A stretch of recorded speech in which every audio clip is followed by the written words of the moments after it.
on I think a CBS talk show he does with Oprah's best friend. I forget her name.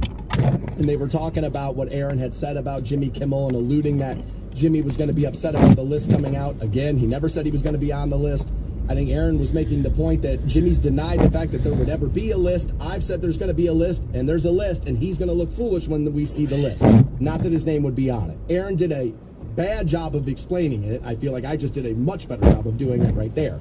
Aaron's done a bad job of explaining it. You know, but Charles Barkley was asked, what would you have done if Aaron Rodgers had said this about you? He said, I'd punch him in the face. He said, I'd punch him in the face. And of course, they tried to throw him the rope, and they're like, oh, well, you don't actually mean. He's like, no, I actually mean I would punch him in the face. He's like, when you're in the public eye, people say plenty of crazy things about you. He's like, but this is slander. And I'll remind everybody, no, it isn't. No, it isn't. He never said he was on the list as a pedophile. He was making the point that Jimmy has pushed back on all of this stuff as conspiracy, and as the documents are coming out, nobody wants to remind Jimmy of that. You thought Stansbury was a mess on air? Check out the show's Facebook page at Stansbury Show. Rock 106.9. Welcome back to the program. 8:45 this morning. Let's get you in a sonic tempo. 330-450-7625 to text the studio. We've been talking about some of the changes we saw in the football world yesterday. Pete Carroll moving upstairs to be an advisor for the Seahawks, opening the head coach job there, which I don't think I would want. I understand the Seahawks wanting to keep Pete Carroll around. Institutional memory is huge for companies, so I can understand why the Seahawks want it. If I'm the next coach, it's like, well, what does advisory role mean? And depending on who you hire, Pete's weight is still going to carry in that building. If you want to do something and Pete wants to do something else, guess who people are going to want to, refer to? It's going to be Pete, I would imagine. Or maybe the building will be split. Well, now that's even a bigger problem. Now you got that problem going. Beyond that, we talked about Nick Saban. He's retired. And now this shouldn't really be all that shocking. Nick's not necessarily a young man. But I was talking about how I don't think you'd want that job. I mean, he's the man at that. I think it was 7 national titles. It was 10 times he won the SEC. Again, the slug line for the SEC is, it matters more here. Like, dude, they love college football down there. That's their pro sport. Nick, those are big shoes, man. Big, big shoes. Now, Dabo Sweeney's out there. There's a couple other guys maybe whose names are being, kind of floated around. Kyle found me on my ex at Stansbury Show, and he's like, I'm sure they're going to call Dabo or maybe even Urban Meyer. He says, I feel like they would have to hire somebody with national championships underneath their belt, or a lot of guys are going to be transferring. Yeah, I think a lot of guys are going to transfer no matter what. Even if you hire a guy who's got, some pedigree with the title thing there. Dabo can be a little religious for some players' liking. I think there will be some players who aren't all into that. I don't think it's enough to watch half the roster walk away, but it will be a part of it. We've heard about that through his time with South Carolina. And so I think that could be it. And not South Carolina. I'm sorry, Clemson. Jeez, I'm glad I got that turned around. That would have been bad there. But I think that's what's, I think we've heard some of those storylines, so we'll see that, plus transferring in college football has just become all the rage now, so I'm willing to bet they're going to lose some guys anyway, but yes, to stop the bleeding and to help recruiting down the road, you're going to have to get somebody with some pedigree. Now, a name that has been linked to Nick Saban for years and years, who they've worked together before, and they are a little bit of opposites attract here, is Lane Kiffin. Lane kind of blew one of his first opportunities, just being a little too young, do a little bit of that, kind of thought better of it, got the second job, has seemed to turn it around, does a little bit of a better job recruiting, he's got some stuff. If you wanted to go Lane Kiffin, I could understand it, and it would be one of the most interesting things of the entire college football season next year. Deion Sanders says, wow, college football just lost the GOAT to retirement. Wow. He says, I knew it would happen one day soon, but not this soon. The game has changed so much that it chased away the GOAT. College football, let's hold up a mirror and say, honestly, what you see. That's interesting. I don't understand what he's insinuating. I would imagine, is it the transfer portal? I mean, he can't be all that upset about it. He literally emptied his cupboard and brought a bunch of new guys in to Colorado. So I can't imagine that's what Dion is saying. I'm interested there. I think this is a lot about Nick's age. I do think it is about some of the about the fact that college coaches don't have the power that they had 5 years ago. And I think some of the older guys aren't going to want to work or operate in the new system. I don't think Nick wants to hang around and hear about how he can't win national championships anymore when players have an ability to change where they want to play on a dime. I don't think he wants to hear those types of conversations, so he's going to walk away from the game as a whole. If you're a television network, you're making an 8-figure offer for Nick Saban today. For sure. Absolutely. That guy could write his own ticket.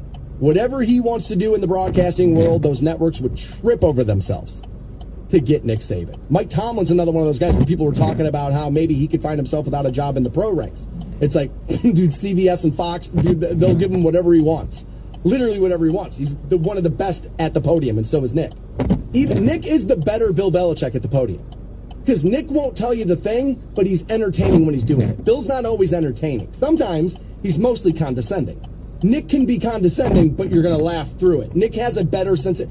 Bill Belichick's got a better sense of humor than I think most NFL fans know, but I think Nick's is that much better. He's done everything you need to do, and so I don't know why you don't walk away. Winning another title there is only going to get harder and harder again because of the transfer portal thing. So I'm guessing that's what it is, and the age. He's made the money. He has an absolute compound in Alabama. It's probably time just to hang out on the porch, swing a little bit, drink some, sweet tea, and hang out with the wife.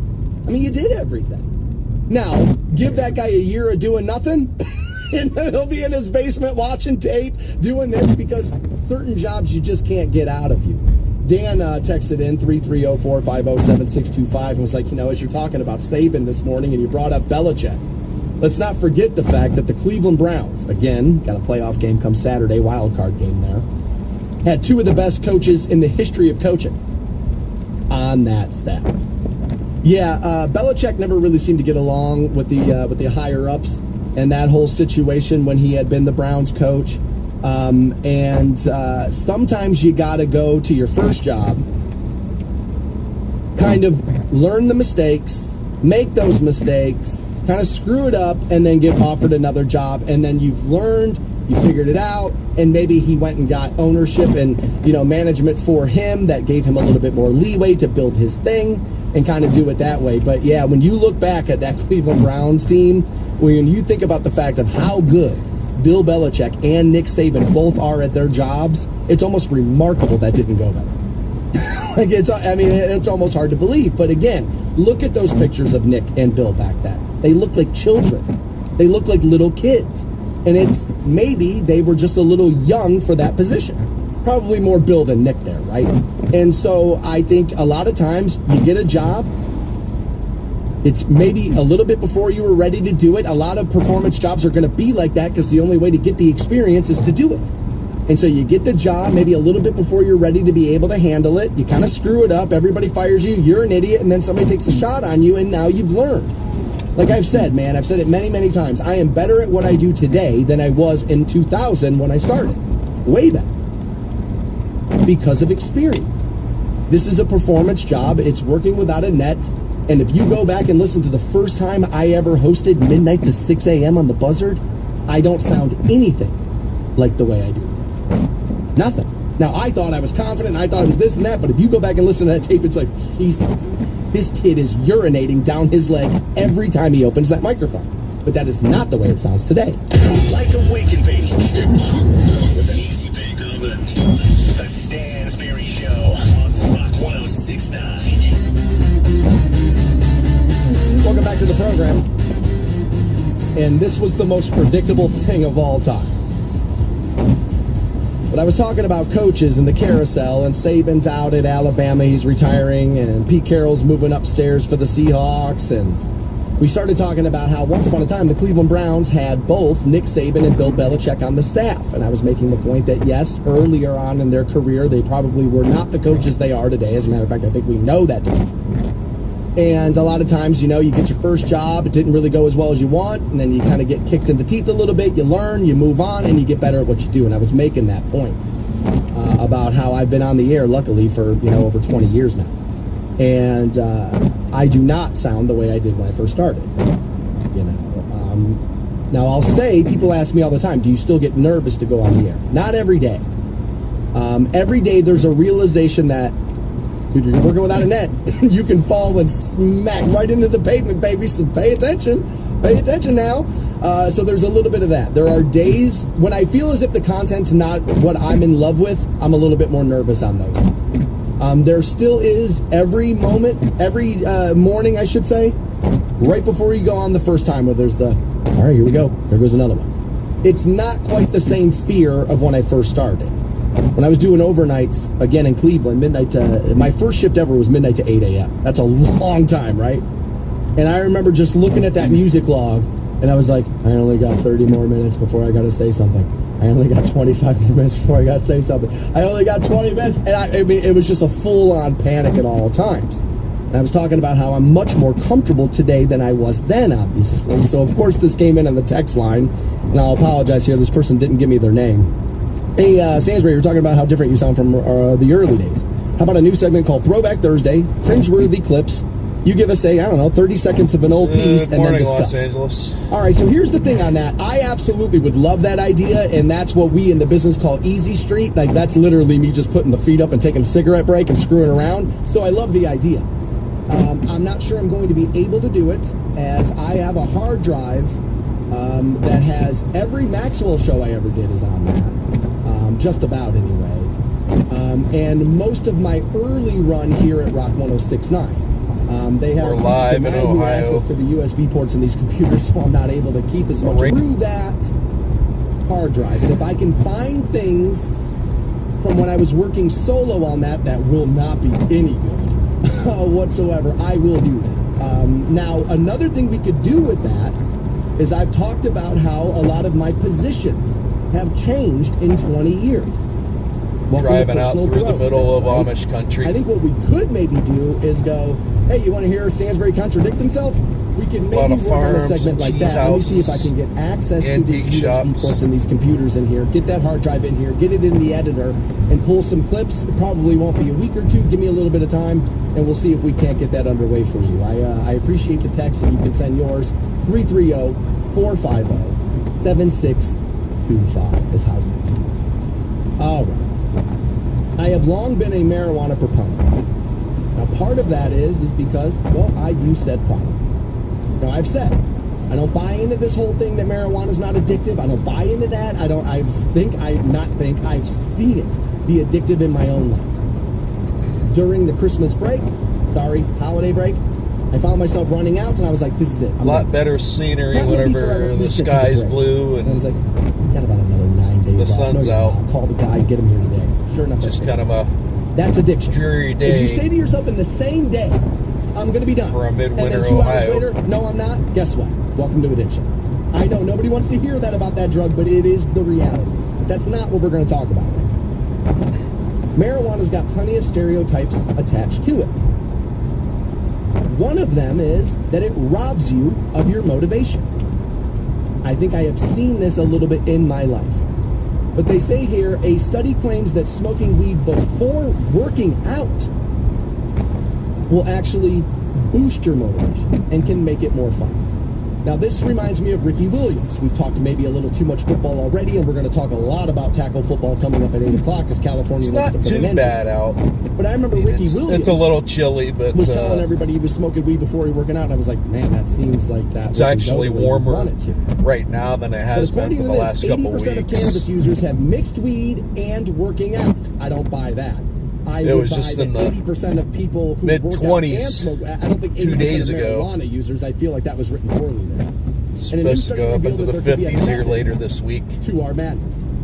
University of Colorado researchers conducted a first-of-a-kind study. So again, first of its kind, wait more, they'll do 10 more studies, and some of that information may fly in the face of what we're hearing here.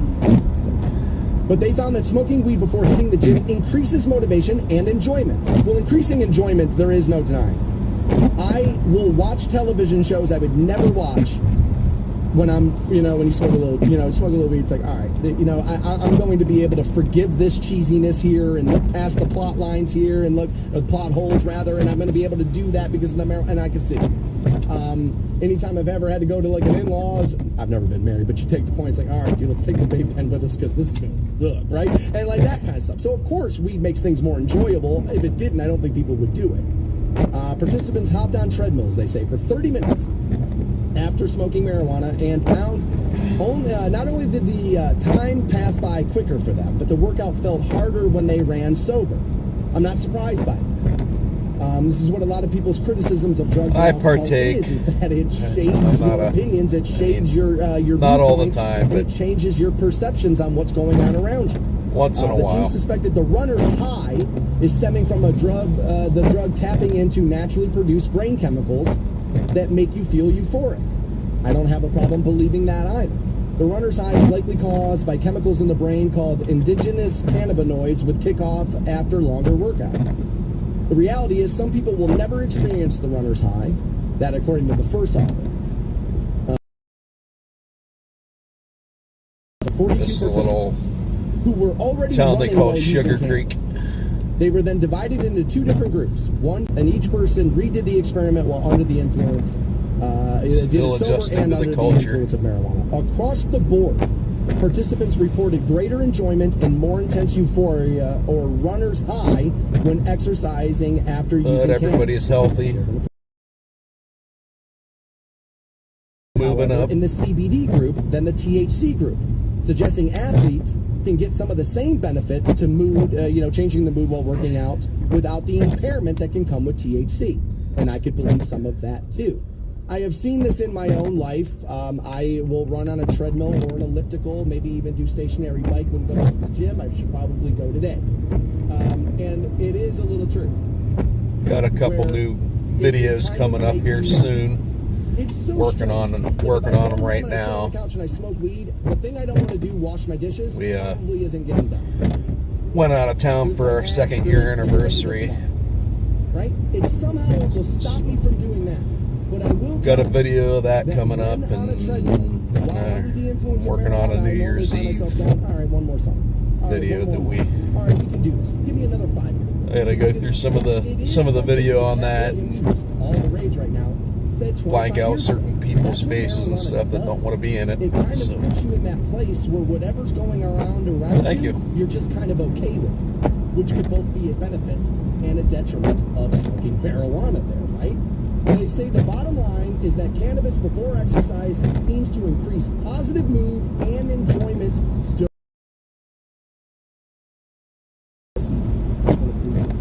They say THC products specifically make exercise feel more effortful.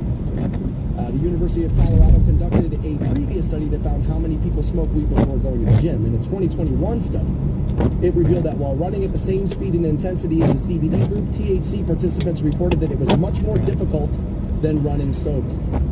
I don't find the running is or the biking is. I will tell you, if I hit a vape pen or something like that before going into a gym and I'm going to lift, that feels like it's like a little bit like heavier and like maybe I don't want to do this, but I also find myself going, all right, dude, I'm kind of high. I'm just in the gym already. I might as well just stay here. I might as well just do this. Again, it does marijuana is going to affect people differently, and different strains will will affect you differently and this and that. It does put me in that I'm a little bit more a stereotypical marijuana user in this regard. It does make me lazy. It kind of puts me in that I've told you I have a hard time sometimes relaxing and just kind of sitting still, and like I feel very guilty if I just like plant myself in front of the TV and do that. I always hear voices in my head, work harder, you're not done, you could be better, you could do this, blah blah blah, don't relax, yeah, stay at it, keep your foot on the gas, all that, dude. It's always my mind runs 100 miles. And in that book, it's a biography, not his auto. And it says in that book that David says when he smokes marijuana, because it brings everything down to half speed. And he can kind of then interact with other people. And he's not as, up. And a lot of people self-medicate with marijuana. Absolutely. And I would imagine that's part of what I've been doing my entire life too. And that, yes, it is sometimes about slowing down the speed of my brain and how fast it moves. I am worn out at the end of most days by how I think. Now, I'm willing to bet that's probably more common. I'm not saying I'm abnormal or anything. I think a lot of people are like that. But I am one of those people. But have I found myself with a runner's high? We're about to get into to run because I knew I was high deep overall? Amish country right now. Yes. So we'll probably start seeing At no point horses and buggies and incoherent response were you people even close to scurrying anything around on that can be bicycles. considered a rational thought. The Stansberry Show. Everyone in this room is now dumber for having listened to it. On Rock 1069. Welcome back to the program. 330-450-7625 to text the studio.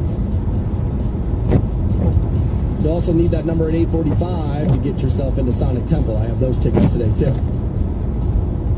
I got people in the conspiracy tip now trying to tell me that the committee put Nick Saban in Alabama in this last year because they knew it was his last year.